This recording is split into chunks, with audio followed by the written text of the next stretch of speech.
3 men, 3 guns, 1 unlocked door. I didn't just let strangers in to rob us.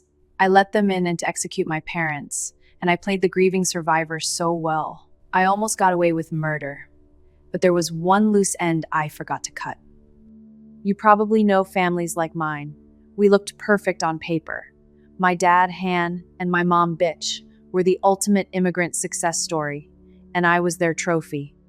Jennifer Pan, straight-A student, award-winning pianist, figure skater.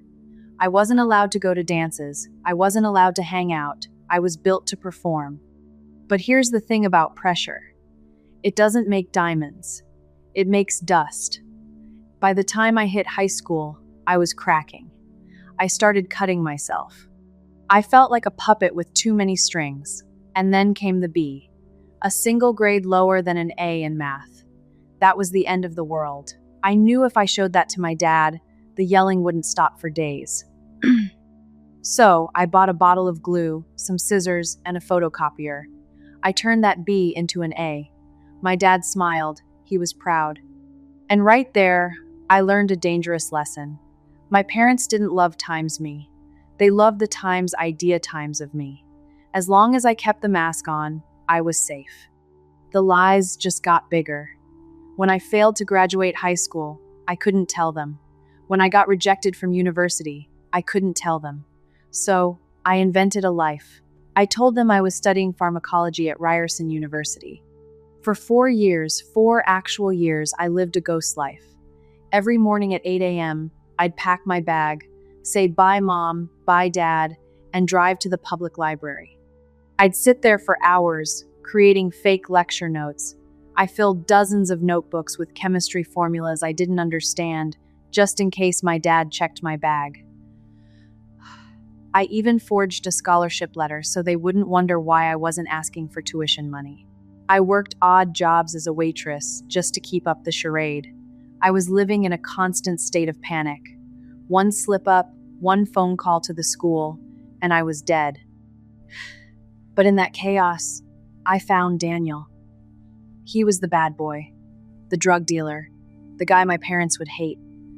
He was the only thing that felt real. The bubble finally burst. My dad started getting suspicious. He offered to drive me to my volunteer job at the hospital. I panicked. I had him drop me off, and I hid in the waiting room for hours until he left. But he didn't leave. He asked a nurse about me. She said, "We don't have anyone named Jennifer Pan working here." That night, my life ended. My dad took my phone, my laptop, my car. He told me I was never seeing Daniel again. I was 24 years old, grounded like a toddler. I spent 2 years under house arrest. 2 years staring at the ceiling, fueling my hatred. I realized I had 2 choices: wait for them to die of old age, or speed up the process. I wanted my inheritance. I wanted my freedom. I wanted Daniel. And for $10,000, 3 guys said they could give me all of that. The plan was a staged home invasion. November 8th, 2010. I went downstairs to say goodnight to my mom. She was watching TV. I unlocked the front door and went back to my room. A few minutes later, 3 men stormed in with guns. They dragged my parents out of bed. I heard my dad shouting, confused. I heard my mom crying. They took them to the basement. Here is the part that haunts people. My mom pleaded with the gunmen. She said, "Please, don't hurt my daughter." She was begging for the life of the person who signed her death warrant. I heard the shots. Pop, pop, pop. Then silence. I waited a beat. Then I dialed 911. I put on the performance of the century. "Help! They shot them!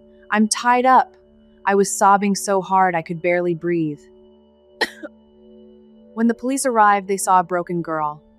They treated me like a victim. They didn't check my hands for gunshot residue. They didn't check my phone messages immediately. I thought I had won. But fate has a funny sense of humor. My dad, he took a bullet to the face. It shattered his cheekbone, but it missed his brain. He was in a coma for 3 days. The police were protecting me, thinking the killers might come back for the witness. But then, Hanpan woke up. He couldn't speak at first, but his memory was crystal clear. He told the detectives the truth that shattered my story. He said, "My daughter. She wasn't tied up. She was walking around. She was whispering to the men. She looked comfortable." Detective Getz came back to interview me. The tone changed. He wasn't the nice guy anymore. He said, "Jennifer, stop the lies. We know." I tried to spin it. I told them I hired the men to kill times me times because I was suicidal, but the plan went wrong. A ridiculous lie. Nobody believed it. The text between me and Daniel laid it all out. Plan B is a go. Is it done? It was all there in black and white. They gave me life in prison with no chance of parole for 25 years. Same for Daniel. Same for the hitman. My dad didn't come to my sentencing. He requested a restraining order against me. He said, "I have lost my wife, and I have lost my daughter. I have no family left." So now, I sit here in this cell. No more piano lessons. No more skating. No more pretending to be a pharmacist. I finally got the one thing I was desperate for. I don't have to live up to anyone's expectations anymore. I am completely, utterly free of pressure.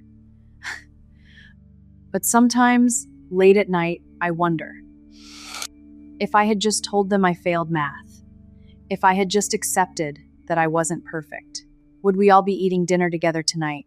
I guess the price of perfection was just too high.